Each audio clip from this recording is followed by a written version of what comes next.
যেহেতু মেয়ের জামাই আমি, যদি আমার এলাকায় উন্নয়ন না হয় তো আপনার মেয়ের সাথে কিন্তু আমার ঝামেলা হবে।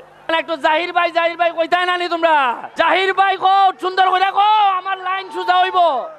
তবে এমপি থাকলে শ্বশুর বাড়ির থেকে কিছু হইলো 83 কোটির থেকে 20 কোটি হইলো আমি নিয়ে আইতাম সোনারঘাটে। তবে এখন আর আশা করি মাননীয় এমপি মহোদয় আমাদেরকে এইবার আবু জাহির মহোদয়কে বলবো, আপনি যেভাবে টান দেন সুনামির মতো টান দেন, দেয়া সব হবিগঞ্জের সদরে নিয়ে যান। আল্লাহর হস্তে এইবার সোনারঘাট মাধবপুরে কিছু ছাড়েন। আমি আশা করি উনি আমার, যেহেতু মেয়ের জামাই আমি, যদি আমার এলাকায় উন্নয়ন না হয় তো আপনার মেয়ের সাথে কিন্তু আমার ঝামেলা হবে। আমি বইলা দিলাম, সম্পর্কের অবনতি হওয়ার যথেষ্ট পরিমাণ সম্ভাবনা যদি দেখি আমি হবিগঞ্জে বরাদ্দ চলে গেছে সব। আমরা দুই ভাই রুহেল আর আমরা এইবার কিছু ভাগ বাটোয়ারা করে আপনার কাছ থেকে কিছু নিতে চাই, নাইলে আপনার সাথে পায়রা ওঠার মতো না। জেলা আওয়ামী লীগের সভাপতি যদি আমারে কিছু সুবিধা না দেয় তাইলে আমার কোনো লাভ হইতো না। একটু জাহির ভাই কইতাই নানি তোমরা, জাহির ভাই কো সুন্দর করে কো, আমার লাইন সোজা হইব। আপনাদের বুটে নির্বাচিত এমপি ব্যারিস্টার সাইদুল হক সুমন, আরেক সহকর্মী বানিয়াচং আজমিরগঞ্জ থেকে নির্বাচিত আমাদের এমপি মাননীয় অ্যাডভোকেট মইজউদ্দিন শরীফ রুহেল, মঞ্চে অনেক সম্মানিত বিশেষ অতিথিবৃন্দ আছেন যাদেরকে আপনারা এই তথ্য প্রযুক্তির মাধ্যমে অত্যন্ত আপন এবং পরিচিত মুখ, সকলের প্রতি সম্মান শ্রদ্ধা, বিশেষ করে উপস্থিত তরুণ তরুণী সুধী, আসসালামু আলাইকুম, আদাব। বক্তব্য আপনারা শুনেছেন আপনাদের এমপি এবং আমন্ত্রিত অতিথিবৃন্দের বক্তব্য শুনবেন আজকের এই অনুষ্ঠানের মধ্যমণি, যিনি অত্যন্ত কষ্ট করে সকালবেলা ঢাকা থেকে রওনা দিয়ে আপনাদের মধ্যে এসেছেন। আজকে আপনারা লক্ষ্য করেছেন এই সরকার, আমরা স্লোগান দিয়েছিলাম আজ থেকে 16 বছর আগে, ডিজিটাল বাংলা।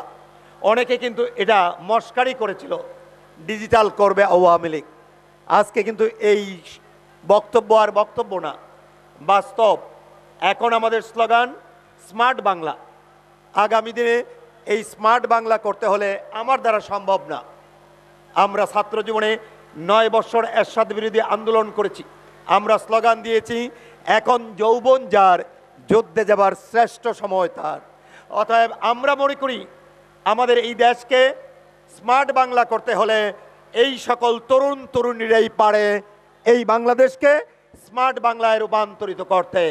আর এই কারণে আজকে এই তরুণ সমাবেশে আমাদের আইসিটি মন্ত্রী ছুটে এসেছেন আপনাদের মধ্যে আসলে পাওয়ার প্রজেক্টের মাধ্যমে ল্যাপটপ তুলে দেওয়ার জন্য।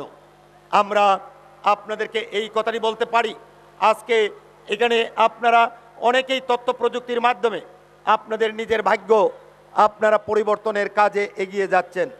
একবার হিসাব করে দেখেন এই দেশ কোথায় চলে যেত।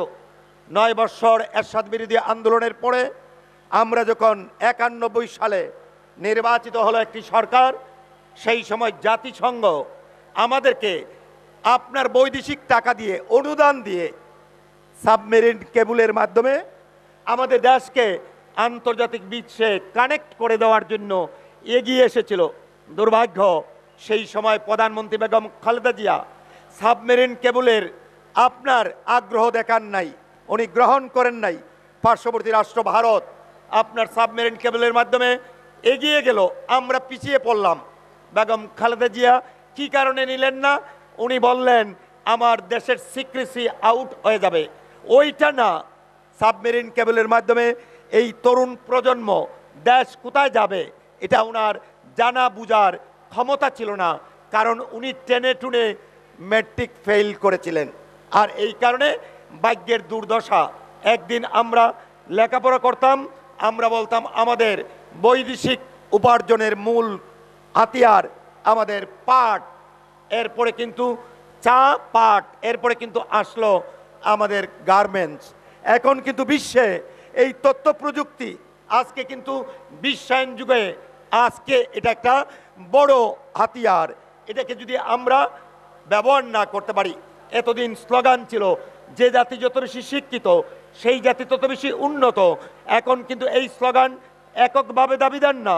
যে জাতি যত বেশি শিক্ষিত তার সাথে কারিগরি শিক্ষা, তথ্য প্রযুক্তির শিক্ষা, যে জাতি যত বেশি আপনার শিক্ষিত সেই জাতি তত বেশি উন্নত। বঙ্গবন্ধুর কন্যা মাননীয় প্রধানমন্ত্রী শেখ হাসিনার আপনার সুযোগ্য সন্তান সজীব ওয়াজেদ জয়ের স্বপ্ন আজকে এই আইসিটি প্রতিমন্ত্রীর মাধ্যমে আমরা কিন্তু গ্রামগঞ্জে ছড়িয়ে দিচ্ছি। আজকে আপনাদেরকে এই কথাটি বলতে পারি, আপনারা দেখেছেন বিনামূল্যে বই এর আগে কোনো সরকার দেয় নাই। আজকে যে আপনারা বিনামূল্যে বই পাওয়ার কারণে গড়ে গড়ে মেট্রিক পাস, MA পাস, আমরা হবিগঞ্জে আপনাদের তথ্য প্রযুক্তির আরেকটা আপনার উদাহরণ আমি একটু জিনিস আপনাদের বোঝার জন্য, এত ছাত্রছাত্রী তো আগে ছিল না, এত শিক্ষা প্রতিষ্ঠান ছিল না। আগে তো সরকার ছিল, বিনামূল্যে বই ম্যাট্রিক পর্যন্ত কোনো সরকার দেয় নাই। বঙ্গবন্ধুর কন্যা শেখ হাসিনা আপনাদেরকে আপনার এই মানব এই বুঝা না করে সম্পদে রূপান্তরিত করার জন্য আমরা ম্যাট্রিক পর্যন্ত বই দেই, উপবৃত্তি দেই, আবার আপনার বৃন্দাবনে অনার্স মাস্টার্স, আবার হবিগঞ্জে বাংলাদেশে 31তম মেডিকেল কলেজ, 7তম কৃষি বিশ্ববিদ্যালয়। আজকে হবিগঞ্জে মাননীয় মন্ত্রী মহোদয়কে আমি জেলার সভাপতি হিসাবে স্বাগত জানাই। হবিগঞ্জ জেলায় যে কাজ হয় সারা জেলার যুবকরা উপকৃত হয়। মাননীয় প্রধানমন্ত্রী ওনার প্রতি আমরা কৃতজ্ঞতা জানাই। সারা বাংলাদেশে মাত্র 14টা, সারা বাংলাদেশে মাত্র 14টা শেখ কামাল আইটি প্রশিক্ষণ কেন্দ্র দিয়েছেন। এর মধ্যে 14টার মধ্যে একটা হবিগঞ্জ জেলায় দেওয়ার জন্য আমরা ওনাকে সকলে মিলে করতালি দিয়ে অভিনন্দন, শুভেচ্ছা, ধন্যবাদ জানাই। হবিগঞ্জ জেলায় আসলে আপনারও কিন্তু অংশীদার। আমি হবিগঞ্জে কাজ করি, লাভ হয় কিন্তু আপনাদেরও সারা জেলার। উনি দিয়েছেন জেলায়, লাভ হয়েছে সারা জেলার। আমি কথা বাড়াতে চাই না, আজকে আমরা আপনাদেরকে বলতে চাই শিক্ষার কোনো বিকল্প নাই। আপনার তথ্য প্রযুক্তির ব্যবহার, সেলফ এমপ্লয়মেন্ট, আমরা সবাইকে শিক্ষিত করব, কিন্তু সকলকে সরকারি চাকরি দিতে পারবো না। আপনাদের নিজের উপার্জন নিজেকে করতে হবে, উদ্যোক্তা হতে হবে এবং তথ্য প্রযুক্তির উপর ভর করে আগামী দিনে এই দেশকে স্মার্ট বাংলাদেশ প্রতিষ্ঠিত করতে হবে ইনশাআল্লাহ। মাননীয় মন্ত্রী আজকে আপনাদেরকে ল্যাপটপ দিচ্ছেন, আমরা উনার মাধ্যমে বঙ্গবন্ধুর কন্যা শেখ হাসিনার কাছে দাবি করতে চাই, দাবি প্রয়োজন নাই, আমরা বিনামূল্যে বই দেই। আপনাদের বাবা মা একটা ব্যাগ দেয়, আপনাদের পিঠের মধ্যে একটা ব্যাগের বোঝা নিয়ে স্কুলে যেতে কষ্ট হয়, এই বইয়ের টাকা আমরা টার্ন করাতে চাই। এই বইয়ের টাকায় দিয়েই আগামী দিনে আপনাদের হাতে আমরা প্রত্যেকটা সন্তানদেরকে এক একটা করে ল্যাপটপ কিনে দেব। ওই ল্যাপটপের মাধ্যমে আপনারা তথ্য প্রযুক্তি শিক্ষায় শিক্ষিত হয়ে আপনাদের মাধ্যমে আমরা স্মার্ট বাংলা রূপান্তরিত করব। এটাই হবে আজকের এই দিনে আমাদের প্রতিজ্ঞা। আবারও মাননীয় মন্ত্রী মহোদয়কে আহ্বান জানাই, আপনার এই প্রথম সরকারের প্রথম সফর হবিগঞ্জ জেলায় এই সোনারঘাটে আপনারা লক্ষ্য করেছেন ব্যারিস্টার সুমন আপনার স্বতন্ত্র প্রার্থী হিসেবে নির্বাচিত হয়েছে, আওয়ামী লীগের প্রার্থী পরাজিত হয়েছে। এই কথাটি আমরা আপনাদেরকে দোষারোপ করতে চাই না। ব্যারিস্টার সুমন আপনার স্বতন্ত্র হলেও আপনাদের ব্যারিস্টার সুমনের সাথে আওয়ামী লীগ, যুবলীগ, ছাত্রলীগ ছিল বলেই আপনারা তাকে বিপুল ভোটে নির্বাচিত করেছেন। আমি জেলা আওয়ামী লীগের সভাপতি হিসাবে সে আমার নিকটতম আত্মীয়। এর বাইরেও আপনাদের জানার জন্য ব্যারিস্টার সুমনের ব্যাকগ্রাউন্ড কিন্তু ছাত্রলীগ থেকে, সে কেন্দ্রীয় ছাত্রলীগের জয়েন্ট সেক্রেটারি ছিল, সে জেলা আওয়ামী লীগের সদস্য ছিল, সে কেন্দ্রীয় যুবলীগের আইন বিষয়ক সম্পাদক ছিল, আর এখন আপনাদের এমপি। অতএব আমি জেলার সভাপতি হিসাবে মাননীয় মন্ত্রী মহোদয়কে সাথে নিয়ে সোনারঘাটবাসীকে আমরা আশ্বস্ত করতে চাই, এই সোনারঘাট অপার সম্ভাবনা আছে। আমি বসে বসে ভাবছিলাম, মন্ত্রী মহোদয়ের সাথে আলাপ করেছিলাম, আমাদের বিশ্বে কেনিয়া নামে একটা দেশ আমার ভিজিট করার সুযোগ হয়েছিল। আমাদের সেই রিজার্ভ ফরেস্ট আপনার সাতচুরির মতো তাদের একটা রিজার্ভ ফরেস্টে মাছাই মারা আমি গিয়েছিলাম। সেখানে কিন্তু পর্যটনের একটা অপার সম্ভাবনা। আমাদের এই সোনারগড়ে কিন্তু বঙ্গবন্ধুর কন্যা শেখ হাসিনা সাতচড়িকে জাতীয় উদ্যান করেছেন।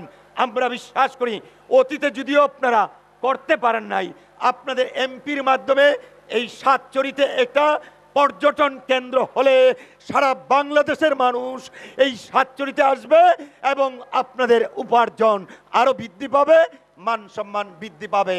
আইসিটি মন্ত্রী মহোদয়ের কাছে আমরা নিবেদন করতে চাই, সোনারগড়ের প্রত্যেকটি সেন্টারে এক একটা করে আপনার এই ডিজিটাল সেন্টার উনি আজকে ঘোষণা করে দিয়ে যাবেন এবং 78টা ইউনিয়নেই উনি ওনার কর্মকাণ্ড বিস্তৃত করবেন, এই প্রত্যাশা ব্যক্ত করে আমি আবারও ব্যারিস্টার সুমন সহ আপনাদেরকে অভিনন্দন, শুভেচ্ছা, ধন্যবাদ জানিয়ে আমি আমার বক্তব্য এখানেই শেষ করছি।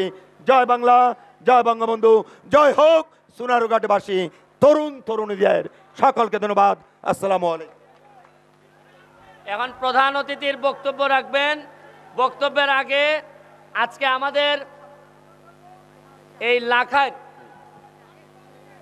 সভাপতি দিবেন না? আচ্ছা, আমাদের লাখায় আমাদের মাননীয় এমপি মহোদয়ের এলাকার লাখায় এক লোক, সে অনেক ভালো গরুর মাংসের রেস্টুরেন্ট আছে মিরপুরে ঢাকার, তার হচ্ছে বিফ হান্ডি। সে সকালবেলা আমাদের এই প্রোগ্রামের কথা শুনে সে তার পছন্দের গরু টরু নিয়ে সে চলে আসছে।